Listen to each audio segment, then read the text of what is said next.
Olá, meus amigos. Aqui fala o professor Jean Alves Cabral. Estamos no curso de Naturologia Clínica, no módulo Educação Alimentar aplicada à Naturologia Clínica. Esta é a nossa segunda aula e ela é uma sequência, uma continuação do tema anterior, que trata sobre a questão da estrutura gastrointestinal. Antes de adentrarmos objetivamente nos tópicos que estão devidamente relacionados a esse tema, cumpre-me rapidamente fazer uma breve enunciação sobre o que é que estamos vendo e seguir direto para a pauta, ok? Então vamos lá. Nós estamos estudando os 8 princípios naturológicos da educação alimentar. Naturologia, o estudo da natureza para aplicação terapêutica, naturologia clínica. Existem 8 princípios que nós definimos, defendemos e raciocinamos para lidar com a questão da educação alimentar. Até aqui, nesse nosso momento, nós travamos por todo esse trecho que aqui estamos enunciando, passamos por essas pautas que estão rodando na tela. Nós iniciamos o entendimento da estrutura gastrointestinal, aí partimos para uma compreensão do processo digestivo geral, como um todo. Na sequência, aprofundamos a importância do valor da mastigação, da insalivação, da degustação e da deglutição. Isto feito, então terminamos a parte que fala sobre deglutir, mencionando o problema da hérnia de hiato, e aí estávamos iniciando a estrutura do estômago, a digestão estomacal, quando demos uma pausa para podermos refazer as energias e retomarmos aqui o conteúdo que diante de nossos olhos está. Vamos adiante. A estrutura do estômago. O estômago é uma dilatação do trato gastrointestinal diretamente inferior ao diafragma, como se pode observar aqui na gravura. No final do esôfago, ele está na altura do diafragma, que vai cortar, passar exatamente na altura dele. Situado no epigástrio, na região umbilical e no hipocôndrio esquerdo. O estômago conecta o esôfago ao duodeno, a primeira parte do intestino delgado. Como a refeição é ingerida muito mais rapidamente do que os intestinos conseguem digerir e absorver, uma das funções do estômago é atuar como um tonel de mistura e reservatório de retenção. Em intervalos apropriados após a ingestão do alimento, o estômago força uma pequena quantidade de material para o interior da primeira parte do intestino delgado. O alimento entra, mas ele aos pouquinhos vai descendo do estômago para o intestino. Muito bem. A posição e o tamanho do estômago variam continuamente. O diafragma o empurra para baixo a cada inspiração e o puxa para cima a cada expiração. Vazio tem um tamanho aproximado de uma salsicha gigante, grande, mas é a parte mais elástica do trato gastrointestinal e consegue acomodar uma grande quantidade de alimento. No estômago, a digestão do amido continua. A digestão de proteínas e triglicerídeos começa. O bolo semissólido é convertido em líquido e determinadas substâncias são absorvidas. Algumas substâncias são já absorvidas no estômago. Considerado o centro de confluência do aparato gastrointestinal, por isso recebe o nome de digestão estomacal. O estômago é peça fundamental na economia nutricional e compreender sua estrutura funcional é da máxima relevância para podermos viver uma vida saudável. O estômago é uma víscera oca, com paredes dispostas em camadas. É um órgão saxiforme, ou saciforme, como outros dizem, que serve de reservatório para alimentos e como bolsa digestiva, segregando, soltando, eliminando o suco gástrico. Ele tem ainda, em pequeno grau, a função de absorver água e outras substâncias líquidas. A forte musculatura de suas paredes permite ao estômago comprimir e movimentar o alimento, reduzindo-o a partículas que são misturadas com o suco gástrico e se tornam facilmente digeríveis através da ação enzimática. Pelas contrações de suas partes baixas, o alimento devidamente processado é impelido para o duodeno. Então, o estômago aqui dentro vai trabalhando e vai jogando alimento para o duodeno, ok? A forma do estômago varia com a idade, sexo e grupo racial, além de variar entre indivíduos de cada um desses grupos, de acordo com a postura, dieta e fase funcional da digestão. A mais clássica representação é a que coloca em formato de J, tipo chamado ortotônico. Mas há também o tipo hipertônico, hipotônico e atônico, que são considerados pela gastroenterologia moderna. Do ponto de vista fisiológico, e aqui vocês já estão vendo uma manifestação, né, uma exposição da gravura do estômago, subdividido em todas as suas partes, mas é importante salientarmos que ele está dividido na parte digestória e gestória. A primeira para a digestão e a segunda envolvida no processo de propulsão do conteúdo ao duodeno. Então, digestão acontece aqui, ó, nessa área. Veja aqui, o final do esôfago.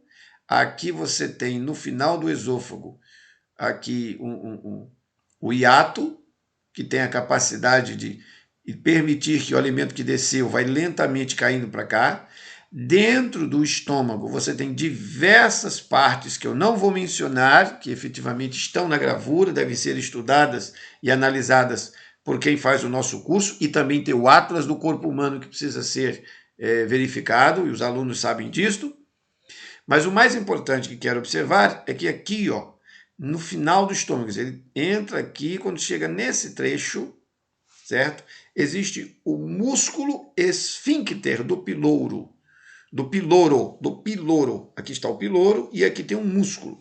O alimento vai sair do estômago e entrar aqui, ó, nesse trecho chamado duodeno, certo? Então, no duodeno é onde o fluxo que foi produzido pelo estômago vai seguir viagem. Isso é muito importante observar. Existem diversos aspectos na estrutura do estômago que tornam ele uma peça extraordinária, porque ele tem a capacidade e o trabalho de pegar tudo que se come e transformar num creme. Esse creme, chamado quimo, vai entrar aqui pelo duodeno e vai se transformar em quilô na viagem que ele vai fazer até lá no final virar fezes e ser eliminado do corpo, tá certo? Mas em via de regra, o estômago tem 4 regiões gerais: a cárdia, o fundo gástrico, o corpo gástrico e o piloro, ok? E para nós interessa de maneira muito especial nesta análise aqui a estrutura em que termina de sair do estômago, vai passar pelo piloro. Então, se o alimento não foi bem mastigado lá na boca, não foi mastigado, insalivado, degustado e deglutido de maneira conveniente, vai chegar muito inteiro, sólido. O cara come a comida, um pedaço de carne, um pedaço de porco, você joga aqui dentro, tá? Você joga aqui um pedaço de pão, sei lá, uma coisa qualquer que você comeu, osso. Tem gente que come osso. Joga aqui dentro. Como é que isso vai passar por esse túbulo? Então você vai machucar tudo aqui dentro. Isso é um fato. E aí você tem dilatação extrema, buchão, barrigão, barriga inchada, um monte de problema por conta dessa cumilança maluca e mal feita. Bom, vamos seguir adiante. É importante mencionar que a irrigação sanguínea do estômago, muita atenção aqui, ó, é feita pelo tronco celíaco, através das artérias gástricas direita e esquerda. Também pelas artérias gastroepiploicas direita e esquerda, as artérias gástricas curtas e, em aproximadamente 30% dos casos, pela artéria gástrica posterior, ramo da artéria esplênica, que chega à parede posterior do estômago, no fundo dele. Essas artérias formam uma rede tão densa que uma artéria maior é capaz de fornecer sangue ao órgão inteiro, se as outras estiverem obliteradas ou atrapalhadas. Vários encontros funcionais unidos, chamados arteriovenosos, são encontrados na mucosa e na submucosa do estômago. Vamos entender bem o que é isso. Notem, aqui nós temos uma representação muito interessante do estômago. E aqui, ó, nessa gravura do meio, temos uma breve representação de como a circulação, você percebe os fios de circulação interagindo com o estômago, mas especialmente aqui, ó, no centro, você tem a estrutura da aorta, que nesse trecho será subdividida pelos nomes que aqui já mencionamos, pela artéria gástrica posterior, pelo ramo da artéria esplênica, através da artéria gástrica direita e esquerda, a artéria gastroepiplóica direita e esquerda, a artéria gástrica curta e ainda tem, em 30% dos casos, a artéria gástrica posterior, ramo da artéria esplênica, que a esplênica vem do baço, que chega à parede posterior do estômago no seu fundo. Então, veja, aqui você tem, nesse trecho aqui, assim, ó, dentro, na parte, obviamente, de fora para dentro do estômago, um monte de ramos e fios de circulação sanguínea, que encharca a parede do estômago de muito sangue, para que ele possa ter a vivacidade, a força, a vida para trabalhar. Aqui também temos na parte final, observem com bastante atenção, a parede do estômago, ó, aqui está o final do esôfago, lembra o esfíncter esofágico, está aqui, aquela área do hiato, ok? Aí você tem o corpo todo do estômago, cardia, tal, etc. Aí vem aqui, ó, o esfíncter pilórico, que é daqui que ele vai entrar no intestino, certo? O que é importante observar? Que nisso tudo existem diversas estruturas linfáticas, chamados linfonodos regionais, que têm o mesmo nome das artérias. Então você tem o linfonodo gástrico direito e esquerdo, linfonodo gastroepiplóico direito e esquerdo e assim por diante, ok? Bom, você também tem uma expressiva cota de nervos. A inervação, nervos do estômago, essa inervação é fornecida pelo plexo celíaco, o nervo frênico esquerdo e o nervo vago. As fibras são simpáticas, parasimpáticas e sensitivas. O estômago é todo equipado para fazer o trabalho dele. Ele também tem fibras simpáticas, provavelmente inibem a musculatura.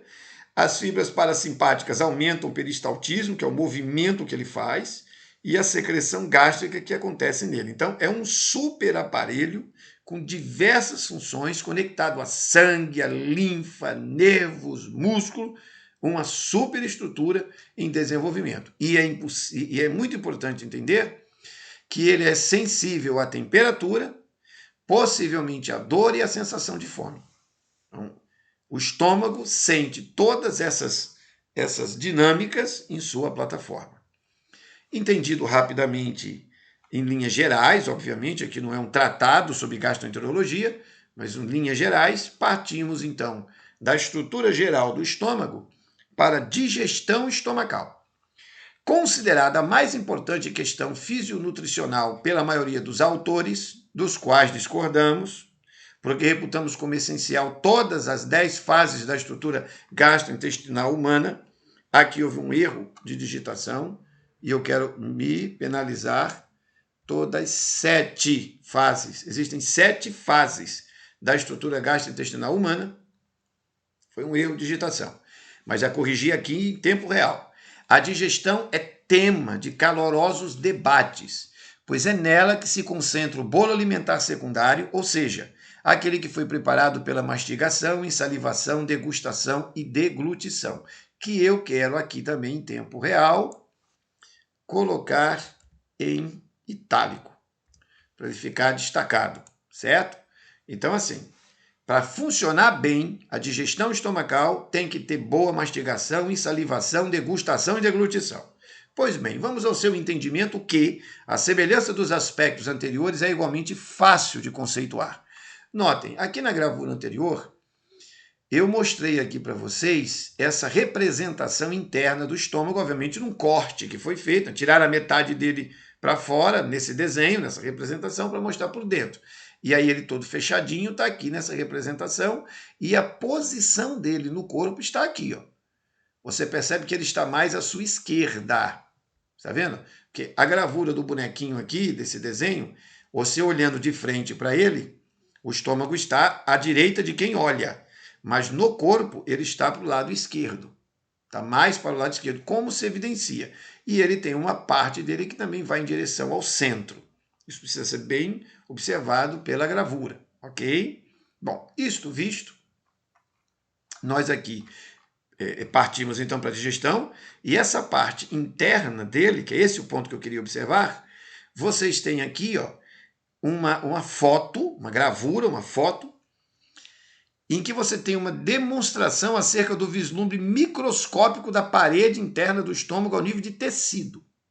Então, dentro do estômago, ele tem essas diversas, digamos assim, essa mucosa, esse líquido que corre aqui por ele, ó, que você percebe na gravura, como se fosse uma cola que corre por cima, e você tem essas milhões de gomos, de bolinhas. É dessas bolinhas que vai verter suco gástrico. Vai sair disso, tá? Isso uma demonstração, obviamente uma representação, não é um corpo de verdade, claro, mas dá para se entender razoavelmente. Eu coloquei ao longo do texto, exatamente para estudo e pesquisa, muitas citações do Tratado de Fisiologia Médica. Então, tudo que eu estou dizendo e que eu comentar poderá ser confirmado lendo as passagens. Essa aqui, por exemplo, de Guyton, logo de início, tratando sobre a questão da digestão estomacal. Você tem as funções motoras do estômago, está aqui escrito, ó, são 3. Armazenamento de grande quantidade de alimento, mistura desse alimento, esvaziamento paulatino do alimento. Está aqui, certo? Aí, fisiologicamente, o estômago deve ser dividido em 2 partes, o corpo e o antro. Então, tratado de fisiologia médica. Evidentemente que o estudante deve pesquisar, ler e fixar na memória os conteúdos que estão sendo dados. Aqui, nessa apresentação, eu vou fazer, como tenho feito em todas as outras aulas, uma sinopse, uma consideração geral sobre o conteúdo que o aluno tem que estudar de maneira mais profunda. Pois bem, pelo que vimos na última citação, que é essa que eu acabo de mencionar, as 3 grandes principais funções do estômago é armazenamento, produção de quimo e esvaziamento do estômago. E é relevante entre esses aspectos é a questão da produção do quimo, que depois vai virar quilo, e ele que vai seguir viagem no processo digestivo. Bom, eu não vou entrar em detalhes relacionados aos sucos digestivos do estômago, porque são muitas as questões e o meu tempo não me permite, e o meu foco aqui não é discutir anatomia de maneira detalhada e nem fisiologia de maneira detalhada, mas criarmos um padrão de percepção geral da estrutura gastrointestinal, ok? Mas é muito importante observar que as ondas constritoras e ondas de mistura movem-se na parede do estômago numa frequência de aproximadamente faz um movimento em cada 20 segundos.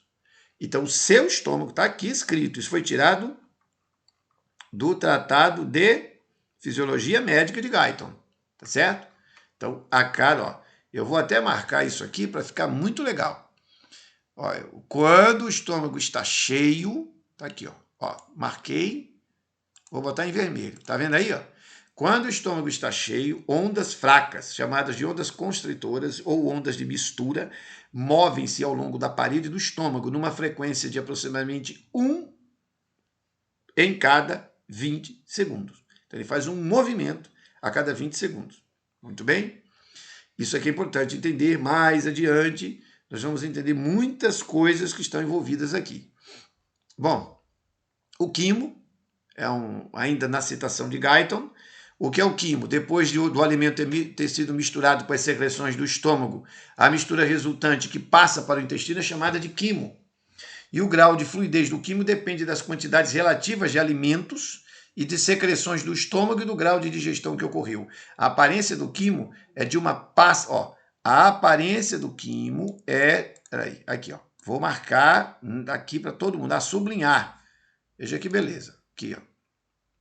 A aparência do quimo é a de uma pasta leitosa semifluida, escura. Ficou claro?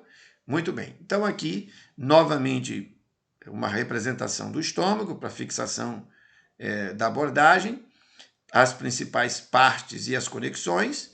Aqui você tem a região da cárdia, que está devidamente citada, o final do esôfago, aqui, e você tem o duodeno no final do estômago.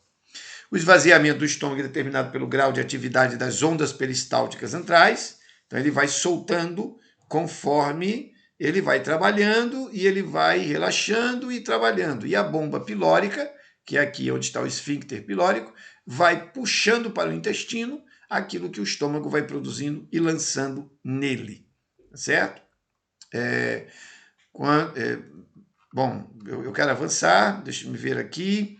No próximo item tem aqui uma citação importante que eu quero trazer à pauta da escritora Ellen White, do livro Conselhos sobre o Regime Alimentar, falando sobre o estômago. Essa citação é muito importante porque ela vai se harmonizar a essa percepção que estamos tendo agora. Os órgãos digestivos nunca devem ser sobrecarregados com quantidades ou qualidade de alimentos para cuja apropriação o organismo sofra uma sobretaxa, ou seja, não empanturre seu estômago até explodir, tá certo? Tudo que é introduzido no estômago, além daquilo que o organismo pode usar e converter em bom sangue, embaraça a maquinaria, pois não pode ser transformado em carne ou sangue, ou seja, não pode ser transformado em seu corpo. E sua presença sobrecarrega o fígado e produz no organismo uma condição mórbida. O estômago é sobrecarregado em seus esforços por dar cabo do excesso. Havendo então um senso de langor, o cara está esbagaçado, o qual é interpretado como se fora fome, e sem permitir aos órgãos digestivos tempo suficiente para repousar de seu extenuo labor, de molde a recuperar as energias, outra quantidade moderada é levada ao estômago, pondo a exausta maquinaria outra vez em movimento. O organismo recebe menos nutrimento de tão grande quantidade de alimento, embora em boa qualidade, o que receberia da quantidade moderada tomada em períodos regulares. Aqui temos uma questão muito importante, muito importante. No momento, e esse texto é muito importante porque ele vai se harmonizar com as citações de Guyton que estão próximos dele. Você vê que uma série de textos que eu não li, porque não há tempo de ler, tem muita coisa aqui para ser apresentada e muita mesmo. Então, o aluno tem que pegar o texto e ler. Tem que pegar a apostila, abrir e ler as citações. E isso vai levar dias, porque é um conteúdo denso. E todo mundo foi avisado que nessa primeira parte do curso de educação alimentar eu tenho que explicar a estrutura. Você não tem como entender nada, absolutamente nada do que vem depois se você não entender a estrutura. A estrutura é prioridade. A função depende da estrutura, ok? Então vamos compreender.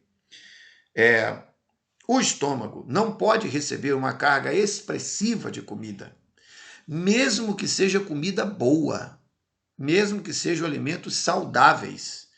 Você não pode estuporar o estômago.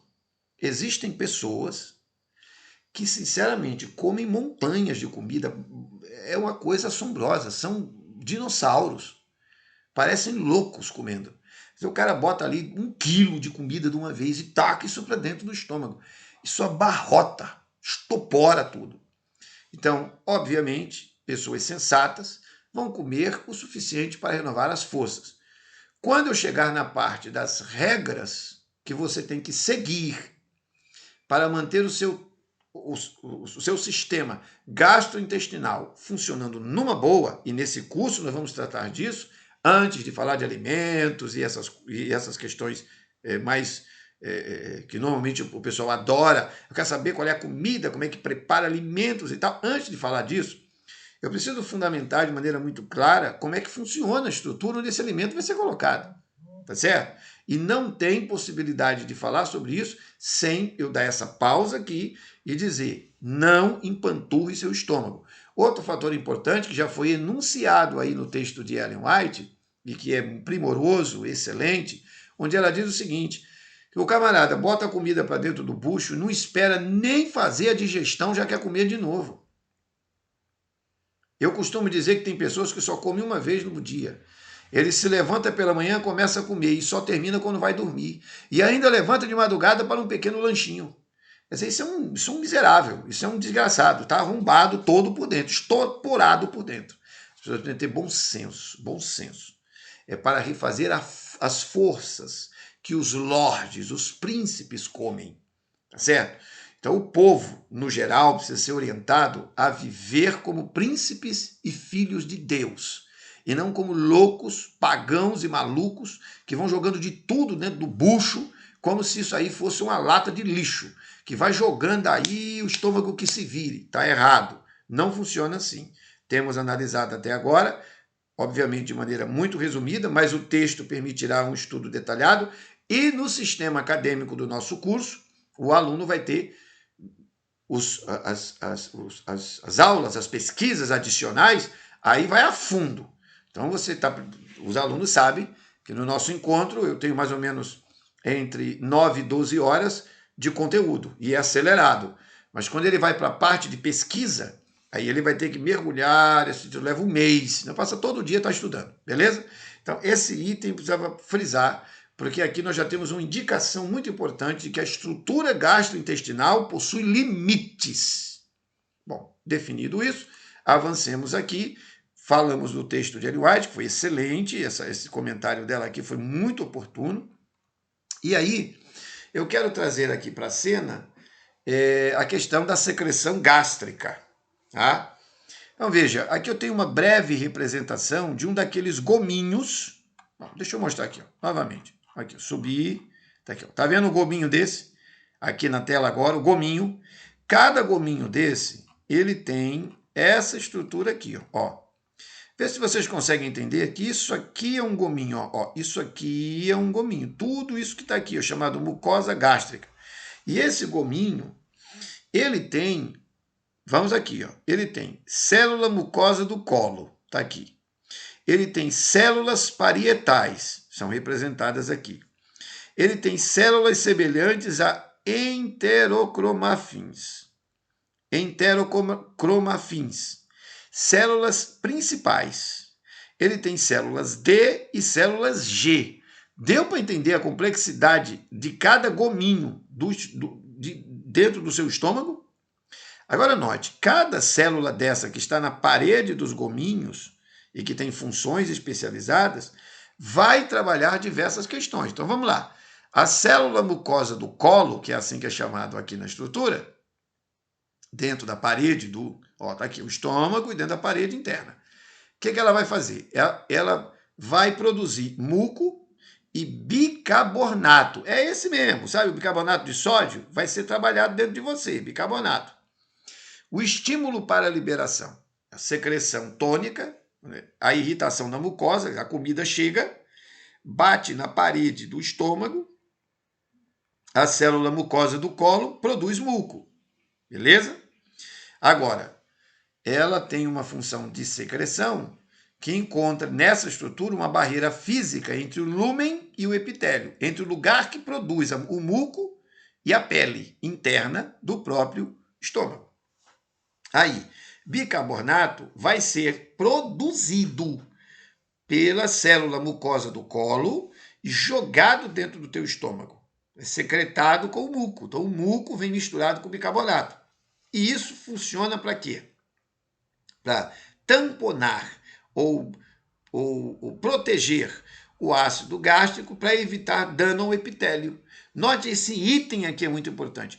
O nosso estômago produz bicarbonato natural dele próprio para evitar que o suco gástrico queime a parede interna de todas as estruturas da mucosa gástrica. Então, o corpo possui o seu próprio processo. Daí, muitas pessoas utilizarem bicarbonato de sódio em certas situações para evitar a acidose excessiva do estômago. Tá certo? Bom, vamos adiante.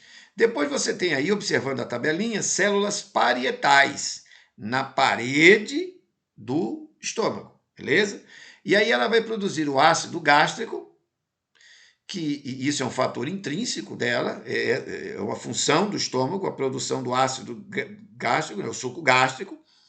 E aí, meu querido, isso aqui é uma potência, é acetilcolina, gastrina e histamina. E essa mistura aqui potente, ela vai ativar a pepsina, vai matar a bactéria, vai combinar com a vitamina B12 para permitir a sua absorção. As células semelhantes às enterocromafins vai produzir histamina e, novamente, acetilcolina e gastrina, e vai estimular a secreção do ácido gástrico, suco gástrico produzido mesmo. As células principais, elas vão trabalhar pepsina, que é ogênio, lipase gástrica e, novamente, acetilcolina e ácido. Então, 3 blocos de células trabalhando forte nessa direção.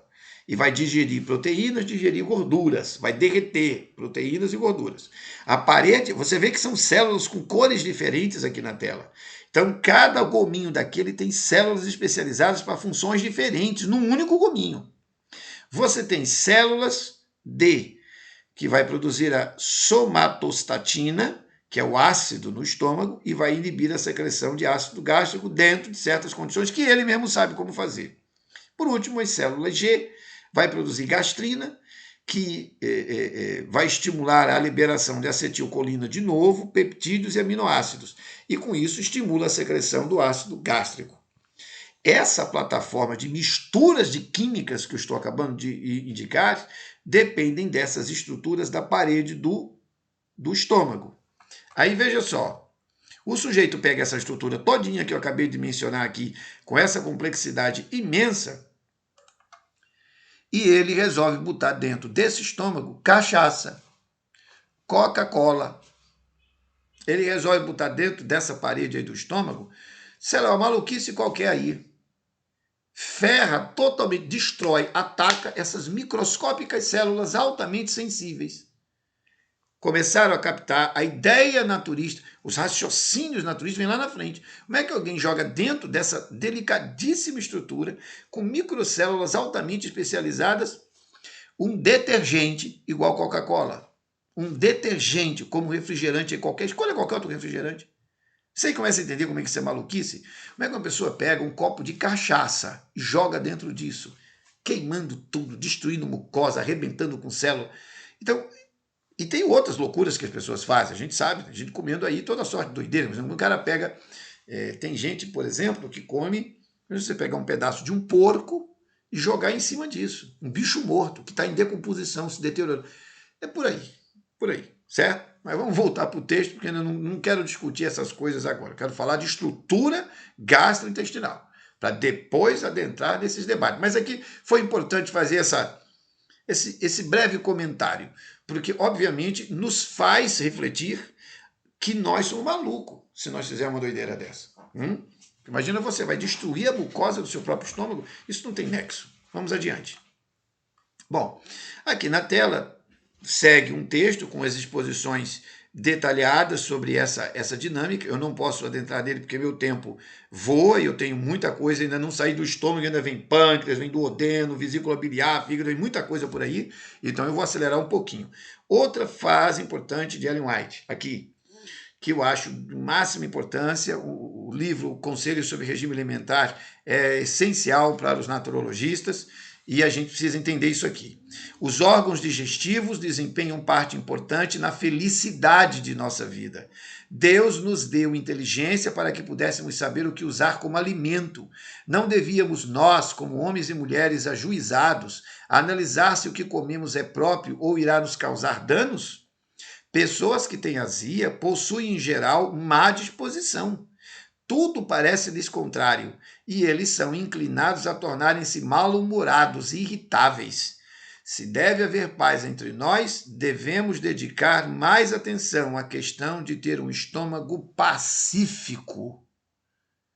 Nossa, esse texto aqui é muito importante. Por que ele é muito importante?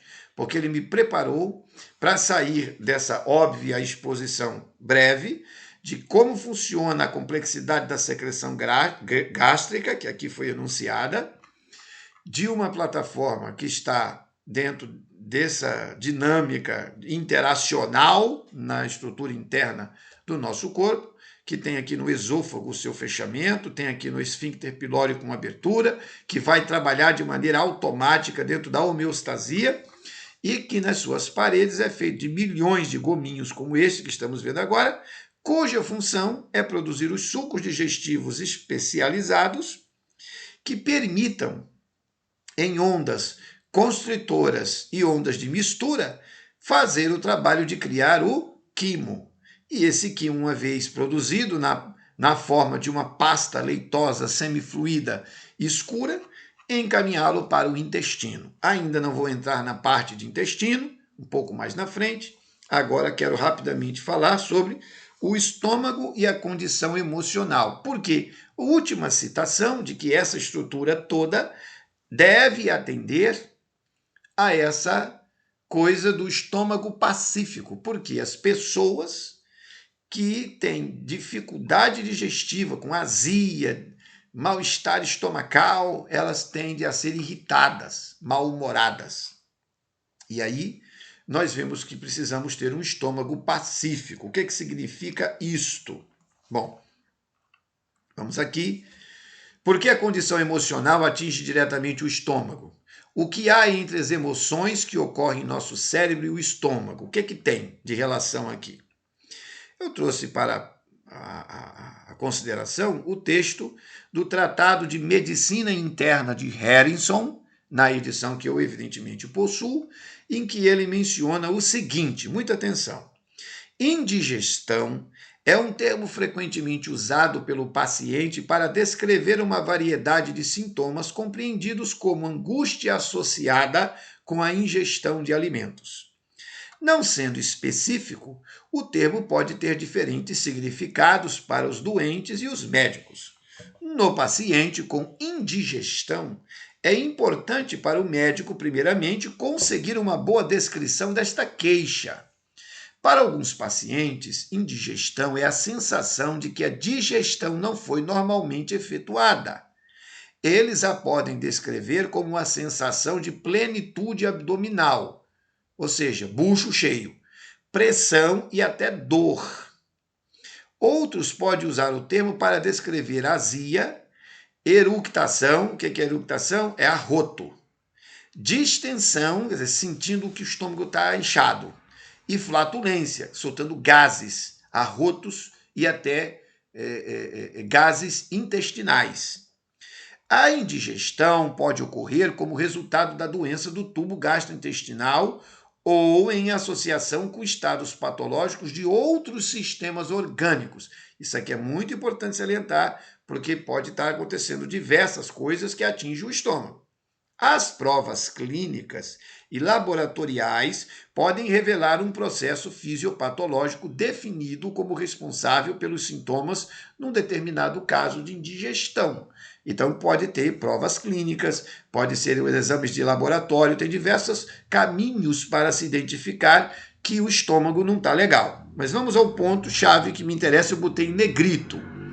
Frequentemente, no entanto, não se estabelece uma explicação etiológica, ou seja, da causa da doença, etiologia, estudo da causa da doença. Frequentemente, no entanto, não se estabelece uma explicação etiológica clara para a queixa de indigestão. Quer dizer, sempre fica uma dúvida, tem que fazer um monte de pesquisa para saber. Tais casos são muitas vezes designados como uma indigestão funcional, contendo uma forte implicação de fatores psicossomáticos sobre as queixas. O que é isso, psicossomáticos? Psico tem a ver com emoções, tem a ver com a mente, tem a ver com sentimentos. Somático é o quê? Corpo. Então ele está dizendo que o sujeito tem uma crise emocional e o estômago se ressente. Isso está escrito onde? Está aqui na notinha de rodapé, número 26, Tratado de Medicina Interna de Harrison. Vamos um pouquinho mais adiante. Isso aqui é muito importante observarmos, e agora eu vou puxar para a cela ainda o Tratado de Medicina Interna de Harrison. A ansiedade é o fenômeno fundamental e o problema central da neurose, um ponto nodal ligando todas as formas das questões mais importantes, um enigma cuja solução poderá lançar uma torrente de esclarecimento sobre toda a nossa vida mental, como diria Freud. Do ponto de vista histórico-social, a ansiedade é considerada a característica mais proeminente da civilização ocidental. E aí cita-se Willoughby, é um outro cientista. Esses comentários devem dar ciência ao leitor das amplas implicações dessa reação. O que ele está querendo dizer? O significado médico mais estrito do termo ansiedade e o utilizado nestes capítulos que ele escreveu aqui do Tratado de Medicina Interna é o estado caracterizado por um sentimento subjetivo de medo e incômoda antecipação ou apreensão, usualmente com um conteúdo tópico definido e associado com as associações fisiológicas de forte emoção, isto é, dispneia, quer dizer, o cara tem dificuldade de respirar, sufocamento ou sufocação, ele está se sentindo abafado, palpitação, coração acelerado demais, agitação, fica andando para um lado para o outro agitado, aumento da tensão muscular, quer dizer, trava a musculatura fica dura, enrijecida, fica nervoso, compressão torácica, tonteira, tremores, sudorese, que é suor, rubor, com a cara vermelha. Por conteúdo tópico, designamos a ideia, a pessoa, o objeto acerca do qual a pessoa está ansiosa. Qual é a causa que você tem para estar com ansiedade? Notem bem. As várias alterações vasomotoras e viscerais que estão subjacentes aos sintomas são mediadas através do sistema nervoso autônomo, particularmente por sua ação simpática, e envolvem também a glândula tireoide e suprarrenal. Então veja que na agitação nervosa, no estresse, na ansiedade, você mexe com essa bagunça todinha, você causa essa bagunça todinha aí, tá certo? E essa bagunça todinha que eu acabei de mencionar aqui vai ter afetação na tal da indigestão funcional. Existe indigestão e transtornos estomacais por outros motivos que foram apresentados e está aí no texto, tá certo? Porém, se você se encontra com azia, arrotos em excesso, sensação de estômago distendido, soltando gases, sabe? Gases intestinais, tá certo? Se você percebe que está com prisão de ventre, percebe que não está funcionando bem essa parte, o que você tem que fazer? Preste atenção. Primeira coisa que você tem que fazer, para de comer. Primeira coisa que você tem que fazer, jejum. Não mata ninguém, não. 1, 2 dias de jejum. Só bebe água. Para começo de conversa. Qualquer outra medida que você adotar depois começa com jejum. Pare de comer. Pare de comer. Você está estuporando. Lemos, há poucos instantes, o texto de Ellen White dizendo que as pessoas estão comendo demais. Às vezes a qualidade da comida até é boa, mas é tanta quantidade que arrebenta com tudo. O jejum tem um papel importantíssimo. Ele mal é estudado. Aliás, ninguém nem gosta de falar de jejum. Jejum é um negócio, não, eu gosto de comer, eu gosto de encher meu bucho. Mas as pessoas precisam entender uma coisa muito clara.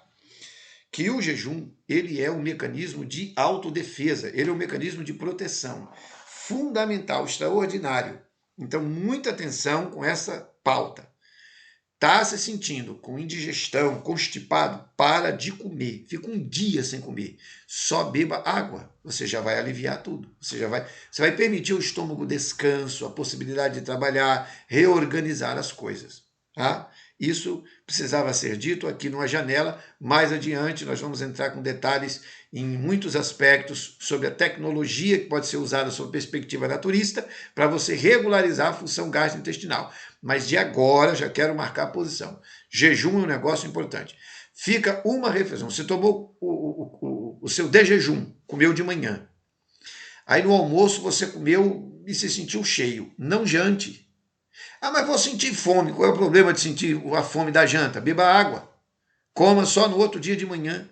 Permita ao seu organismo uma calmaria, um descanso.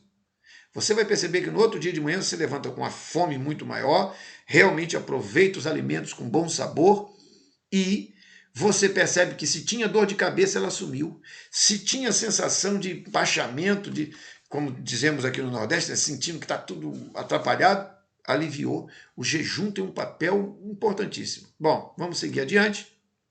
Os fatores emocionais, que é o tópico, o objetivo aqui nesse momento, deixou claro pelos textos que lemos da ciência, o texto que lemos da naturologista White, que eu já mencionei, extraordinário. E aí temos aqui, na sequência, um texto do Tratado de Fisiologia Médica, Eu não vou ler ele todo, mas eu quero essa parte que está em negrito, onde ele diz o seguinte: todavia, cabe chamar a atenção para alguns efeitos.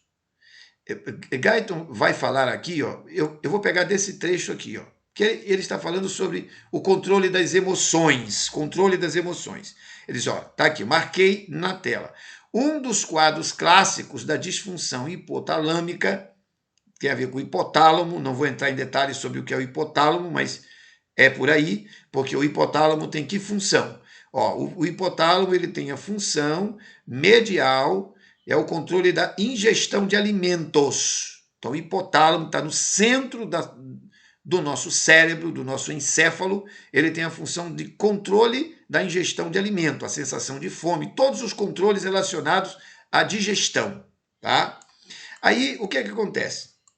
Um dos quadros clássicos da disfunção hipotalâmica é o resultante da destruição bilateral dos núcleos ventromediais, a hiperemocionalidade e aumento desmensurado da ingestão de alimento, que é a hiperfagia, de que resulta grau extremo de obesidade. Então veja que a obesidade tem uma conexão com o hipotálamo e tem a ver com a hiperemocionalidade.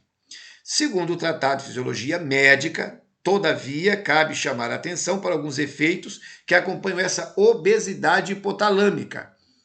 A hiperinsulinemia. Você tem a ver com grande dose de insulina. Glicogênese e aumento da secreção gástrica. Olha, você teve o quê? Aumento da secreção gástrica. Tá claro? Em outras palavras, diz Guyton, o efeito dessa lesão hipotalâmica é o de uma regulação neural, nervos e endócrina, glandular, da utilização de nutrientes pelo organismo. Mas há um aumento da secreção gástrica. E ela é produzida pelo quê? Hiperemocionalidade. Então o sujeito está estressado, irritado, nervoso, ansioso, ele vai produzir essa situação fisiológica. Esses textos, aqui é o exemplo de texto, tem que ser lido pelo estudante de naturologia com muita atenção, muito cuidado. Cada palavra dessa tem que ser cristalizada para que você possa aprender, dominar, entender e poder orientar as pessoas de maneira correta. Como é que o sujeito tem que fazer? Tem que aprender a controlar as emoções, sob a perspectiva do espírito. Precisa aprender a controlar as emoções sob a perspectiva do espírito, porque o espírito cultivado é a medida da pessoa. Quem é você? Você é aquilo que você cultiva. O que é que você está cultivando? Onde é que a sua mente está indo? Você consegue fazer um quadro mental de um problema qualquer? Você consegue organizar as suas ideias? Fatos, dados, ordem cronológica e as leis envolvidas no assunto, no tema, na questão que você está analisando? Você não consegue fazer isso que eu acabei de falar? Você vive doido, você vive na doida, e não vai dar certo. Precisa ter organização psíquica, organização mental. Para de posar de eu sou assim mesmo. Você é um idiota se você, ao enfrentar as questões da vida, você primeiro, calmamente, não analisa primeiro os dados. Quais são as informações? Diga quais são. As informações são essas, essas e aquela. Segundo, mas quais são os fatos? O que realmente está acontecendo? Pá. Certo. E agora organiza isso. O que veio primeiro? O que aconteceu depois? Como é que foi a história dos fatos e dados? Pá. Beleza? Agora você aplica as leis inteligentes. Se o problema é de ordem social, aplique-se a lei. Se o problema é de ordem familiar, aplique-se o espírito de ordem da família. Como é que funcionam as coisas na sua família? Siga a lei. Existem leis. Não, foi no seu corpo. Vamos falar do corpo. Isso aí, estamos estudando a estrutura gastrointestinal, fazendo essa janelinha aqui lateral para falar um pouquinho sobre a questão emocional, porque é importante. O estômago é afetado quando você fica doidão.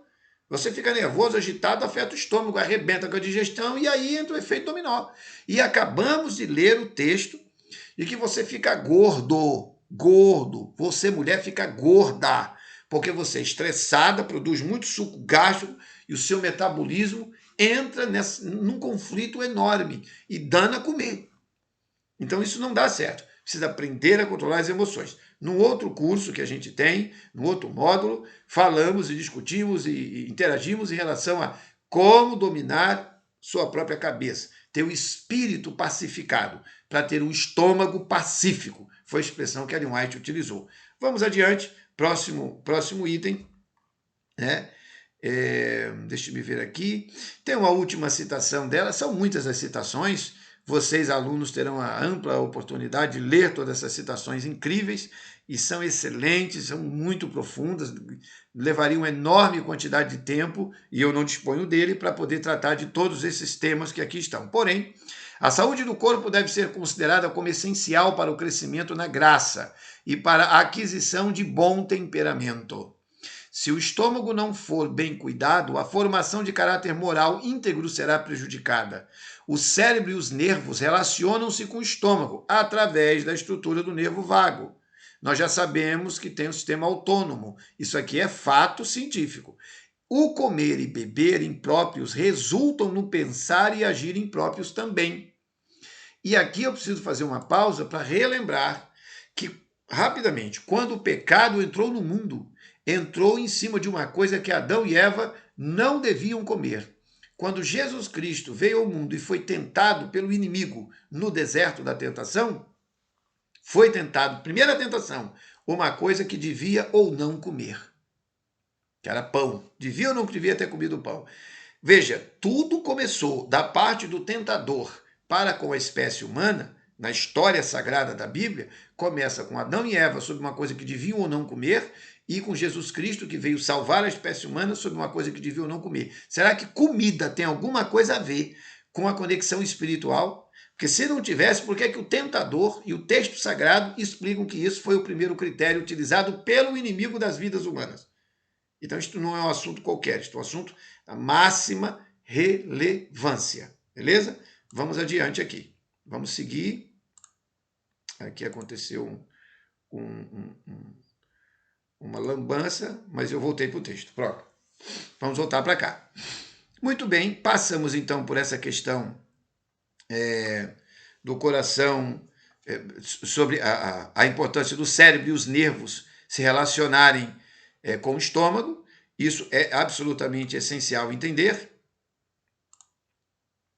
E agora eu quero adentrar na questão de o estômago e o fluxo linfático. A linfa dentro do estômago. Por quê?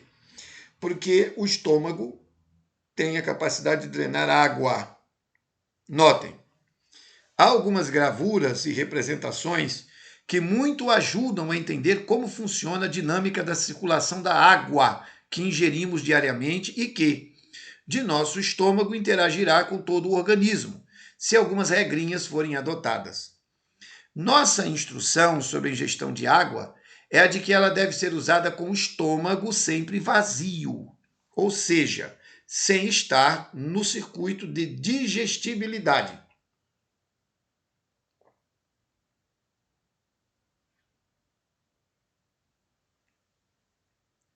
Para que possamos entender a lógica dessa diretiva, é importante visualizarmos estas gravuras e entendermos como o fluxo profundo se dá, porque é a partir dele que muita recuperação pode ser conquistada pelo sistema naturológico clínico. Observemos. Aqui eu peço a atenção de todos vocês para observarem, é uma gravura que exige atenção, tem que olhar para a tela e focar e concentrar. O que é que são os linfonodos? Linfonodos fazem parte da rede linfática. Ou seja, além de você ter a rede de circulação de sangue, você tem os vasos linfáticos, por onde corre água. Essa rede linfática, ela possui pequenas bolotinhas chamadas linfonodos. Bom, aqui eu tenho um monte deles sendo representados. Linfonodos do pâncreas, linfonodos da cárdia do estômago, esplênicos porque vem do baço e assim por diante. Note, o estômago está bem no centro da gravura, bem no centro da gravura, certo? Visualizou? Aqui está o fígado, ó, bem aqui, ó, essa estrutura, aqui está o verde, é a vesícula biliar, certo? Aqui você tem, ó, esse tipo de tapete, eu vou chamar assim, essa cortina que está aqui embaixo, isso aqui é o peritônio, isso aqui, ó, isso aqui é o mesentério, peritônio. Mas vamos lá. O estômago possui, como temos demonstrado, 4 partes e 2 curvaturas, todas muito relacionadas com a drenagem linfática. Os vasos linfáticos, que drenam todo este órgão, correm ao longo das curvaturas maior e menor do estômago. Aqui a mesma gravura ampliada, certo? Essa gravura foi obtida pelo site kenhub.com e essa gravura nos ajuda a entender de maneira expressiva. Olha aqui, ó. Observe, ó, bolinha amarela, tá? Todo lugar que tiver essas bolinhas amarelas que estão aqui dentro, bem no centro da gravura, as bolinhas amarelas. Aqui onde você tem o fio vermelho, diversas bolinhas amarelas correndo ao lado dele. Isso é a rede linfática. Então, eu quero vir para esse quadro aqui especial que diz assim: o desconhecimento referente à condição circulatória profunda nesta área do corpo humano é a causa de muitos erros.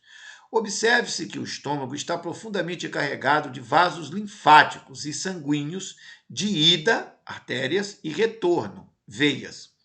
Tudo que vem das pernas, passando pela região geniturinária, que é a região pélvica, né?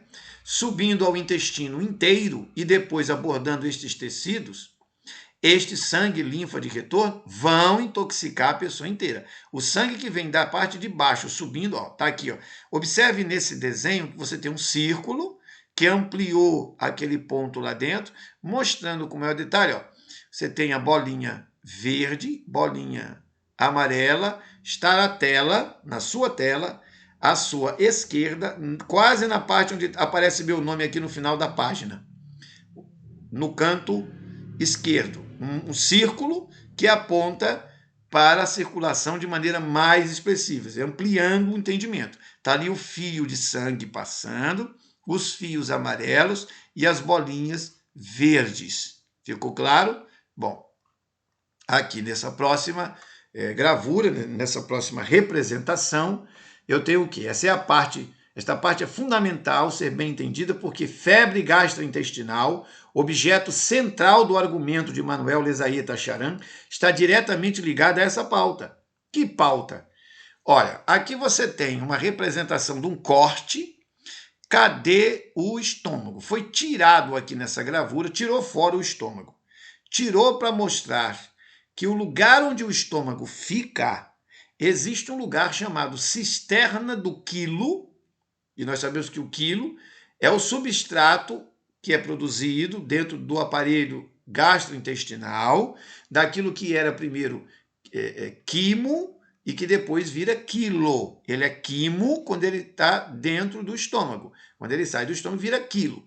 Agora vejam, é nessa estrutura de bolinhas amarelas que as duas setas amarelas estão apontando e que aqui nessa representação do corpo da mulher você tem mais ou menos você tem a noção, a ideia de onde fica, e é lá dentro de você, dentro de todos nós, e você tem um ponto azul aqui para ajudar a entender. Está vendo ali, ó, bem no centro da gravura que está à sua direita?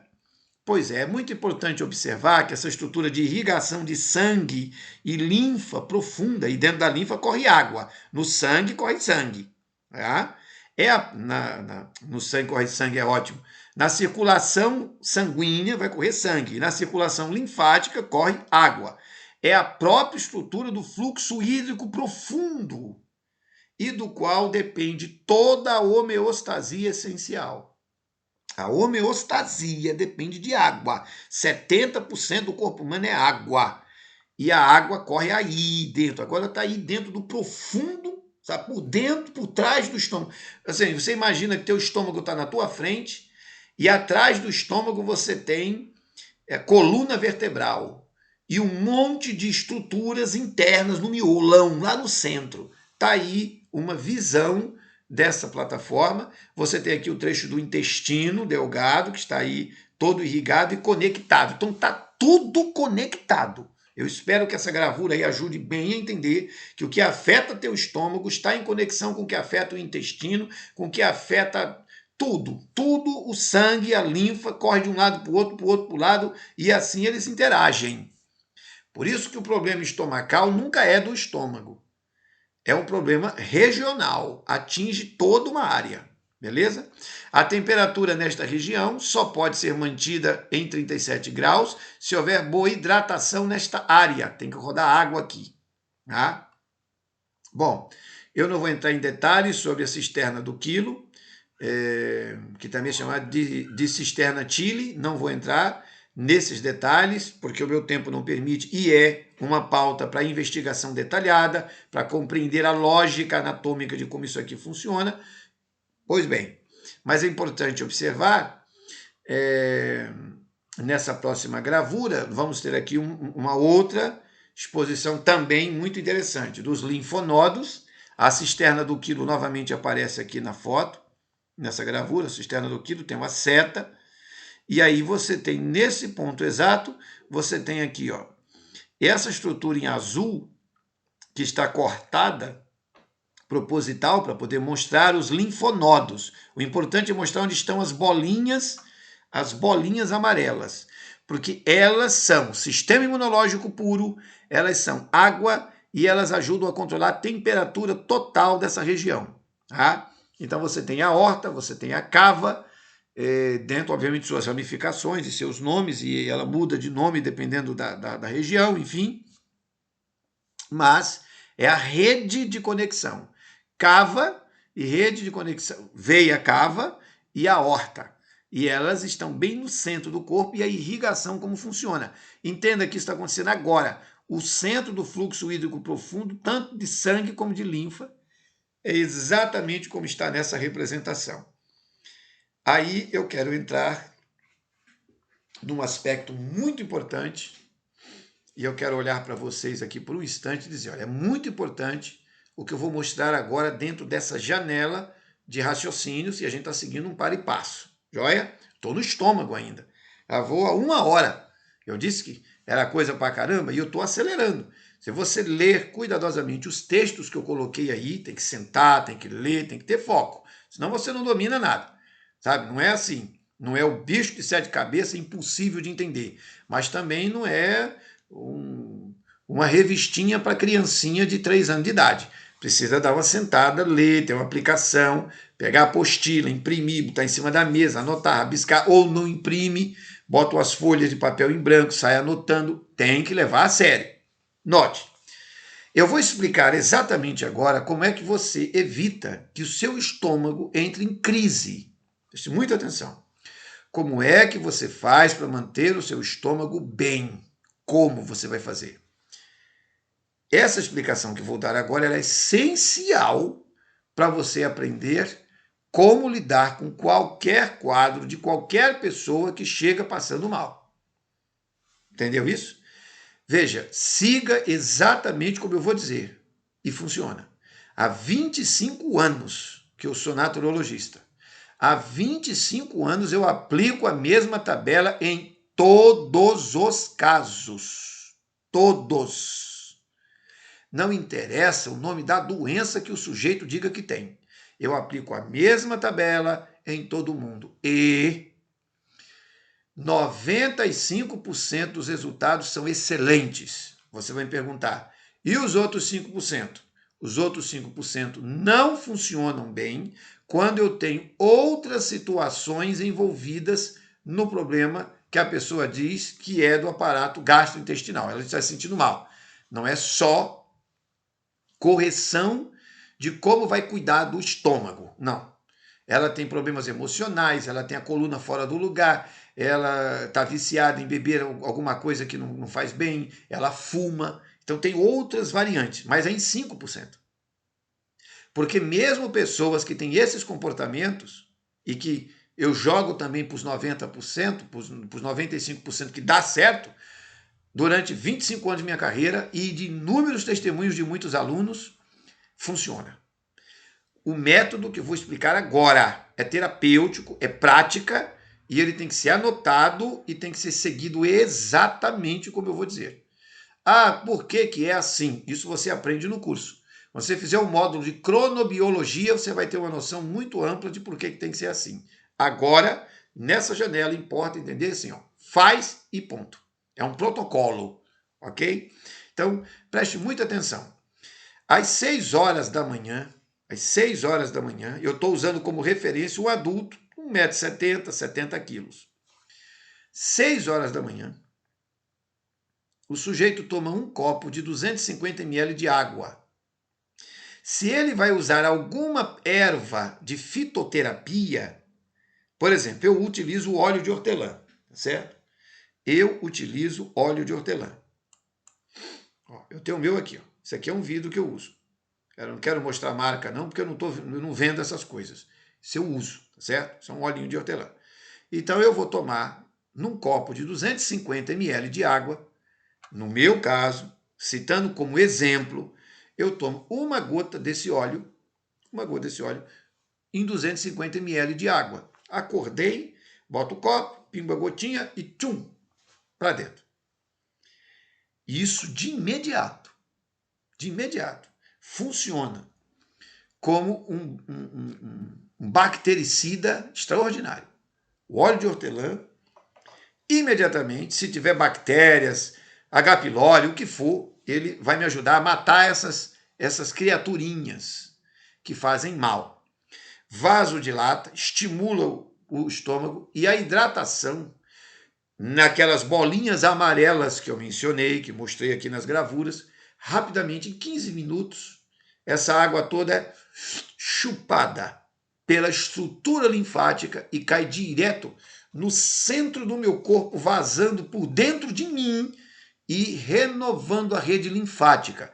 A rede linfática precisa que eu faça exercícios para que essa água se mova. Quando eu jogo essa água com hortelã, eu estimulo expressivamente uma desinfecção, uma limpeza, porque o hortelã é rico em mentol. Então eu utilizo o hortelã. Mas existe o eucalipto, enfim, eu não vou falar das plantas. Tem erva doce, capim-santo, espinheira santa, tem outros que podem ser utilizados. Todavia, é importante neste momento que seja entendido o horário. Vamos voltar para a tabela. 6 horas da manhã, um copo de 250 ml de água. Se eu faço o tratamento natural usando fitoterapia, o horário do fitoterápico tem que ser aqui, junto com essa água. O de jejum, que o pessoal chama de café da manhã, é às 7 horas. Às 9 horas, às 10 horas, às 11 horas e às 12 horas, o sujeito vai tomar o segundo copo, terceiro copo, quarto copo e quinto copo de água. Então ele vai tomar mais 4 copos com água, tá certo? E ele vai tomar isso no horário cheio, 9, 10, 11, 12, 250 ml. Se ele está sob orientação clínica para usar um fitoterápico, ele vai usar em algum desses 4 horários, ele não vai usar em todos os 4 horários. Porque existe uma regra da fitoterapia em que você nunca dá mais do que 4 doses de um fitoterápico no dia para o sujeito, a não ser em casos extremamente gravíssimos. Existem algumas situações em que eu dou ao sujeito 12 gotas de óleo de hortelã no dia. Mas nesses casos eu tenho alguém assim, sabe? Um quadro extremamente complicado. Vou dar um exemplo que seria um quadro extremamente complicado. O sujeito tem uma trombose, entendendo? Parecida com essa trombose que está sendo atribuída ao tal do Covid-19. Então, neste caso, eu daria óleo de hortelã de maneira expressiva e bastante água. E aí você está vendo a cota de água que eu estou dando aqui. 12h30, a refeição do almoço. 3 horas da tarde, 3 horas, 4 horas, 5 horas e 6 horas da tarde, água de novo. Aí o jantar é às 18h30, a refeição do jantar é às 18h30. Volta a água, 8h30, 9h30 e 10h30. E a água de novo. Vejam que foram 12 copos com água durante o dia, tá certo? Esses copos com água vão somar um total de 3 litros de água no dia. Então, essa tabela que vocês estão olhando agora na tela, ela não é uma opção na naturologia clínica, ela é a tabela padrão. Você vai ter situações excepcionais, extraordinárias, muito específicas em que você vai fazer alguma alteração nessa tabela para uma pessoa. Mas, via de regra, essa é a tabela de horários. Ela tem a ver com o relógio biológico. E aí, nós não negociamos isso. Isso aqui é básico. Bom, uma frase aqui embaixo, nos casos de crianças, a dose de água será, obviamente, menor, proporcional ao peso corporal, ok? Bom, a gente vai ver isso um pouquinho mais na frente. Aqui eu quero ainda a conjuntura de composição e de desenvolvimento do estômago. Fechado a parte do estômago, essas regrinhas, essas percepções, e evidentemente tem que ler o texto, deixa eu passar para o que eu chamo de processo de enterização digestiva maior. O que é o processo de enterização digestiva maior? Esta expressão enterização maior é própria de nós naturologistas para definir uma conjuntura de digestibilidade alimentar que conta com a participação direta das seguintes peças: piloro, duodeno, pâncreas, vesícula biliar e fígado. A palavra enteriza é de origem espanhola e significa que está formado em uma sola pieza, ou isto é, formado de uma só peça. Ora, mas aqui temos 5 peças reunidas na constituição deste processo digestório. Você tem piloro, duodeno, pâncreas, vesícula biliar e fígado. Como pode ser uma só peça? É aqui que entra o significado de funcionalidade unitária. Todas as 5 peças se fundem numa única função e, por este esforço natural, se tornam como se fossem uma só peça. Juntas, cumprem a função de se apoiarem em amplitude do êxito da absorção dos nutrientes no intestino delgado.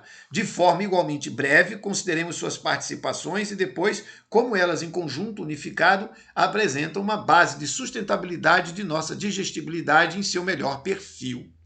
Eu não vou ler todos os textos que vêm a seguir, eu vou direto para as gravuras e, evidentemente, você, estudante do curso, vai ler os textos. Vamos lá. Percebam novamente que eu dou muita importância às bolinhas amarelas. Por quê? Porque elas têm a ver com água, elas têm a ver com temperatura interna. Eu tenho o fígado, que está aqui nesta cor marrom escura, tá certo? Eu tenho essas hastes aqui em cima da gravura, que são como se fossem ferrinhos que eu estou utilizando para levantar o fígado. Eu tirei o estômago fora, eu tirei ele fora daqui, deixei ele fora, e você consegue ver o pâncreas, você consegue ver o rim lá no fundo, e aí você consegue ver a circulação. A circulação. Eu tenho aqui a área do tronco celíaco. Aqui é uma área onde a irrigação de sangue é estruturada, é fundamental. E bem nesse local, esse monte de bolinhas amarelas tem a ver com a fluidez de água, tem a ver com a fluidez de sangue. Muito bem, observem isso. Agora, o piloro, nós já explicamos o que é o piloro. O que é o piloro? Ele está no final do estômago, ó.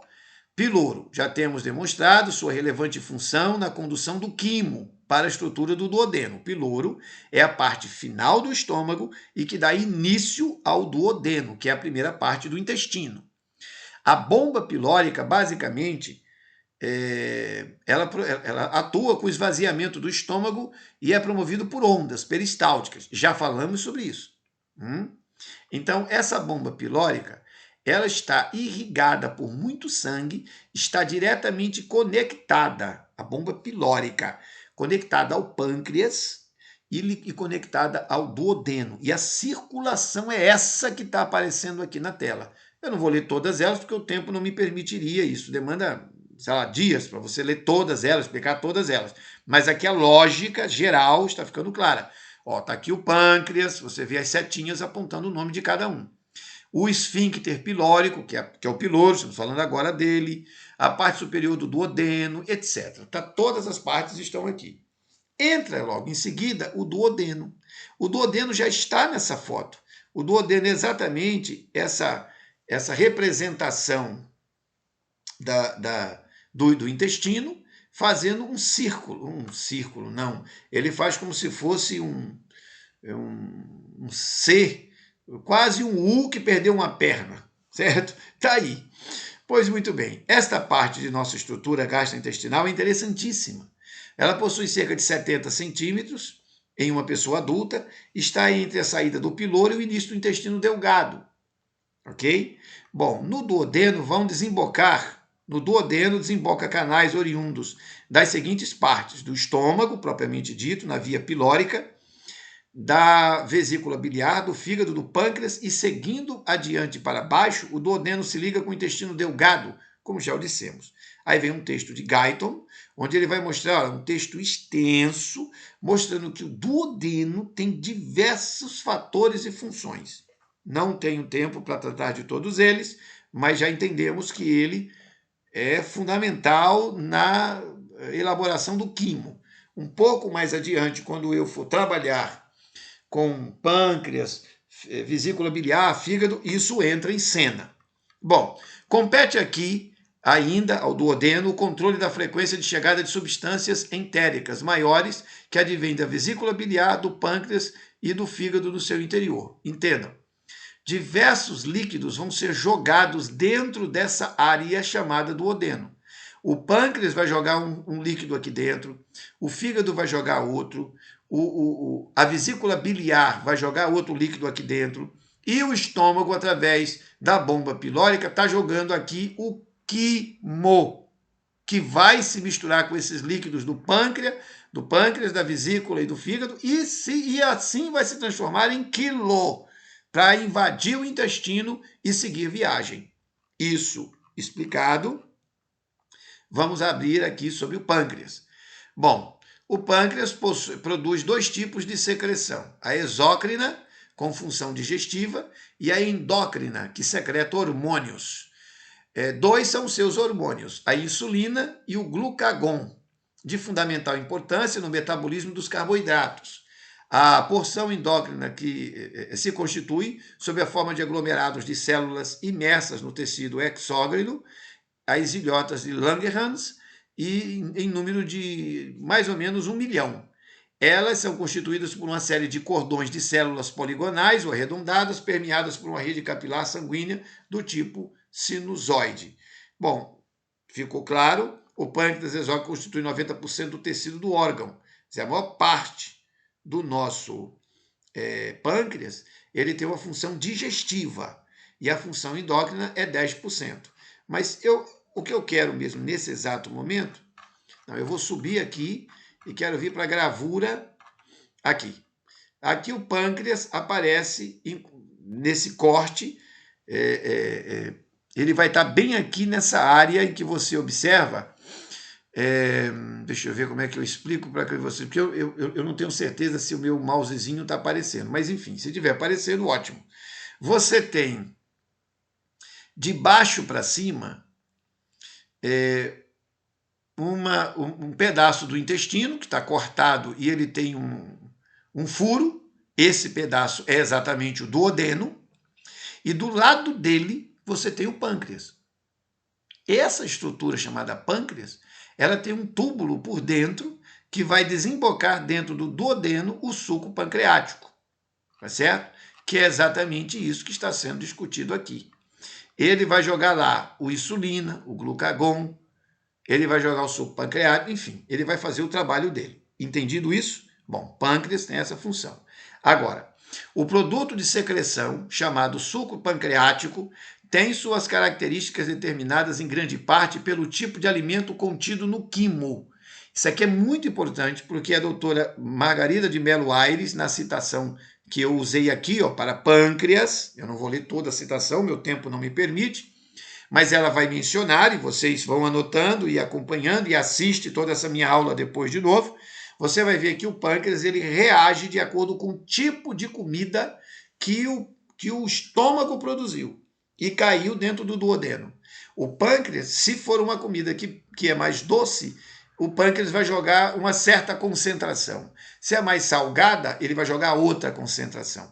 Então, é uma coisa assombrosamente extraordinária. Não é que essa peça identifica isso. Nós já vimos, não é, que o hipotálamo tem a ver com todo esse controle. E agora, é realmente espetacular. Espetacular. Sabe, essas peças funcionam por si sós, pela bênção de Deus, através de um nervo chamado vago, e ele funciona, e tudo aí desenrola. Como é que uma pessoa destrói o pâncreas? Como é que ela destrói? É simples. Ela vem aqui, ó. Deixa eu subir aqui, ó.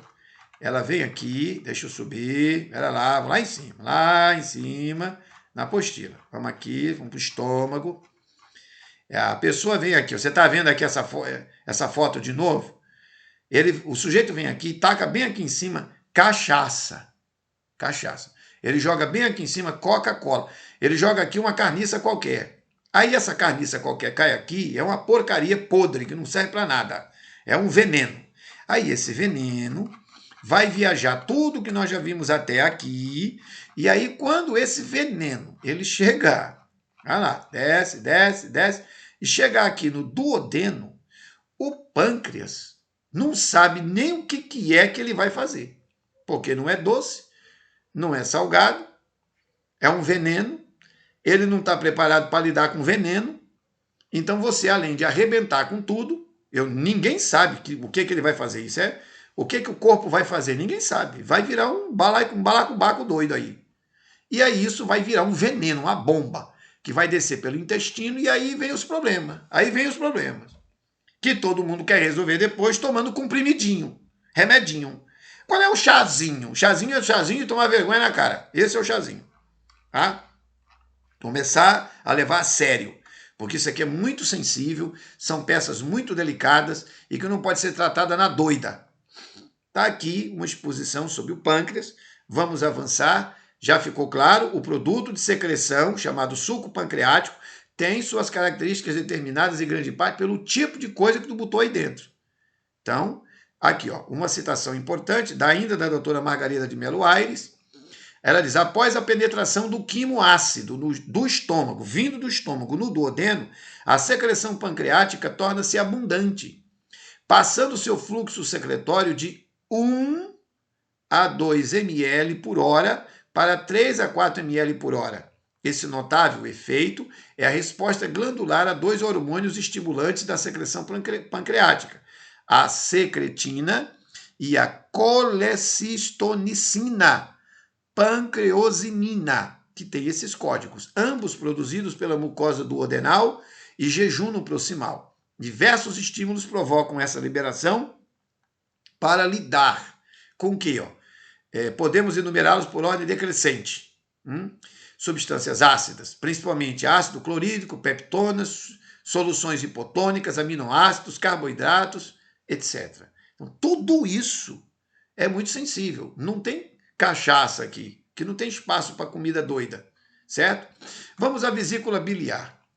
Considerada apenas um saco de fel, a vesícula biliar apresenta-se como uma bolsa, onde a bile proveniente do fígado se armazena, antes de ser despejada no intestino, entenda-se, duodeno, para participar da digestão das gorduras, que passam incólumes por todos os processos anteriores. Entendam, as gorduras só serão derrubadas e digeridas e trabalhadas pelo que a vesícula biliar vai jogar em cima deles. É a vesícula biliar que trabalha com gordura. Toda gordura que você botou na boca, caiu no teu estômago, não faz digestão. Ela vai ser misturada no bolo, mas ela não vai ser preparada para ser trabalhada pelo teu metabolismo. Quem vai fazer essa tarefa é a vesícula biliar. Aqui citamos uma citação, um texto de Guyton, no Tratado de Fisiologia Médica, onde ele diz que basicamente a bile não contém enzimas digestivas e só é importante para a digestão por causa da presença de sais biliares que ajudam a emulsificar glóbulos de gorduras para que possam ser digeridos pelas lipases intestinais. Ponto. Não vou nem continuar lendo para a gente para eu não estourar o meu tempo e a gente poder avançar e eu fechar um painel e a gente na próxima aula dá sequência, porque tem aqui um planejamento que eu quero seguir. Vamos adiante. Novamente, eu abri aqui todos os ligamentos por dentro. Aqui é um trecho da conexão interna profunda entre fígado e vesícula biliar. Mas todo o entorno aproximado que vai abranger estômago, duodeno, intestino e, por condição reflexa imediata, toda a temperatura dessa região depende do que acontecer aqui. afetando inclusive o coração acima e o peritônio todo que está envolvendo essa região. Aqui você tem um corte, está aqui o fígado na parte alta em marrom, você tem a vesícula aqui encrostada por debaixo dele, essa vesícula tem um tubozinho que vai desembocar dentro do duodeno e você tem todas as conexões, foi tudo cortado para você ter uma ideia de dentro, tá certo? De quem olha dentro, no miolo do corpo. Vamos ao fígado. Bom, é a maior glândula do corpo. No adulto do sexo masculino, ele pesa entre 1,4 kg a 1,6 kg. Na mulher tem cerca de 200 gramas a menos sempre, na média.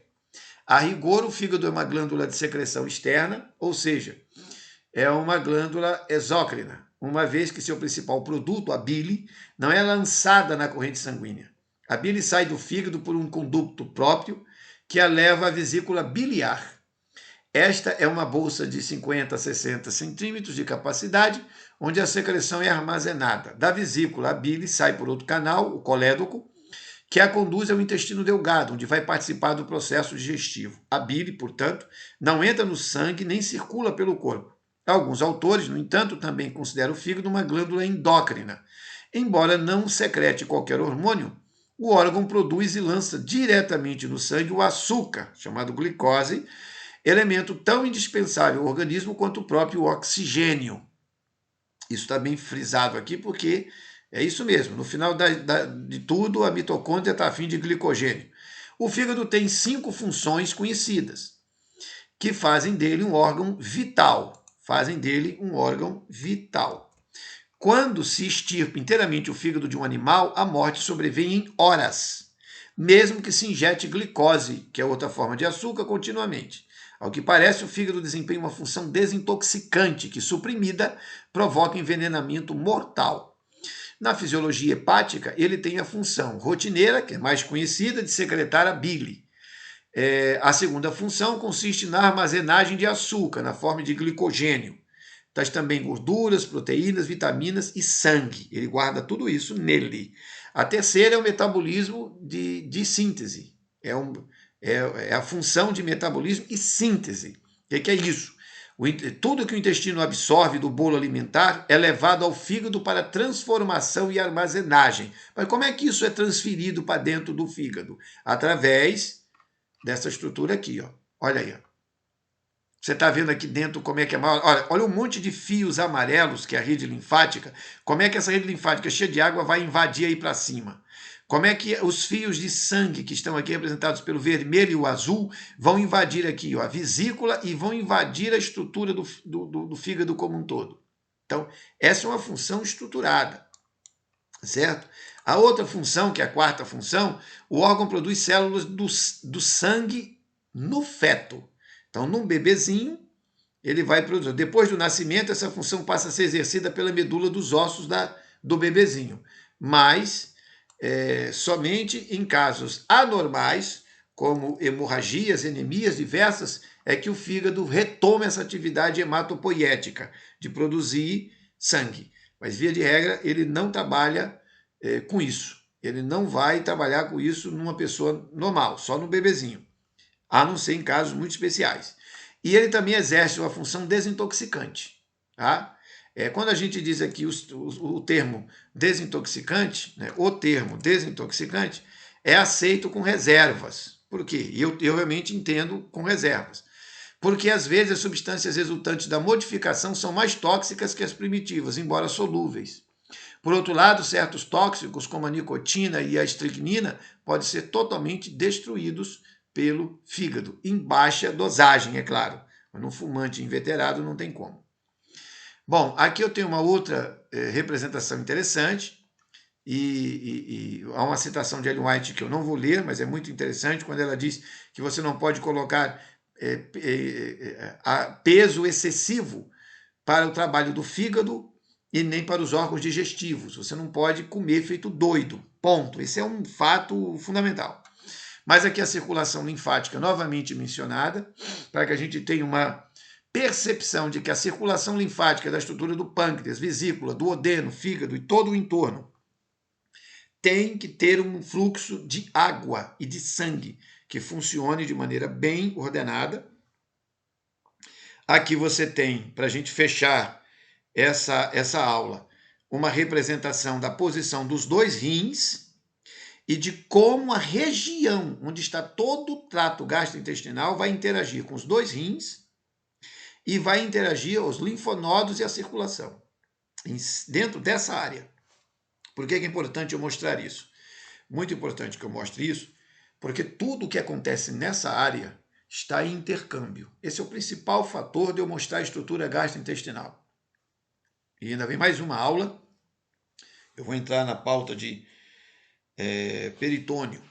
Vamos falar sobre o peritônio, sobre o intestino delgado, intestino grosso, válvula iliocecal e a região do reto, ânus, a parte final. Ainda na próxima aula nós vamos ver isso. Peritônio e intestinos e o intestino como um todo. Mas veja, até aqui nós tentamos mostrar de maneira muito bem postada, muito bem organizada, e obviamente dentro do nosso tempo e de uma caixa de informações, a interatividade. Eu estou dando sempre muita ênfase às questões que interessam para a naturologia. Interessa para a naturologia 4 questões fundamentais, sempre. Coluna vertebral, prisão de ventre, porque eu estou falando do aparato gastrointestinal, viu? Focado nisso. Coluna vertebral, interessa-nos prisão de ventre, o tipo de comida que está correndo dentro de você, que travou a máquina. Nos interessa o fluxo de água profundo e a temperatura. Essas 4 coisas são fundamentais. Bom, para poder dar certo tudo que estamos apresentando, você tem que ter um expressivo cuidado, extraordinário cuidado com a mastigação, insalivação, degustação e deglutição. Tem que comer com calma, tranquilo. Não precisa contar que está mastigando 10 vezes, 15 vezes, isso é bobagem. Você tem que comer com calma. O prato não vai sair correndo da sua frente, coma com calma. Obviamente que o tipo de comida que você vai comer é importante, vamos ver isso ao longo do curso. Mas o fundamental até aqui, na percepção, é como funcionam os intercâmbios, como é que as conexões acontecem. E eu fiz aqui uma pequena mostragem. Nós temos nas aulas de apoio dentro do curso, detalhadamente cada parte de todo o trato gastrointestinal em aproximadamente 25 a 30 horas de exposição dinâmica de cada peça, cada detalhe. Aí a coisa fica realmente expressiva e o aluno tem que estudar isso no segundo momento. Mas no encontro que eu tenho com vocês, esse painel, esse quadro panorâmico, eu preciso fechá-lo de maneira muito clara e faremos na próxima aula. Quero agradecer a todos pela atenção, pela paciência e estamos juntos. Vamos avançar na compreensão e no entendimento de como funciona a dinâmica gastrointestinal. Foi o professor Jean Alves Cabral, do site www.professorjean.com e do site www.naturologiaclinica.org.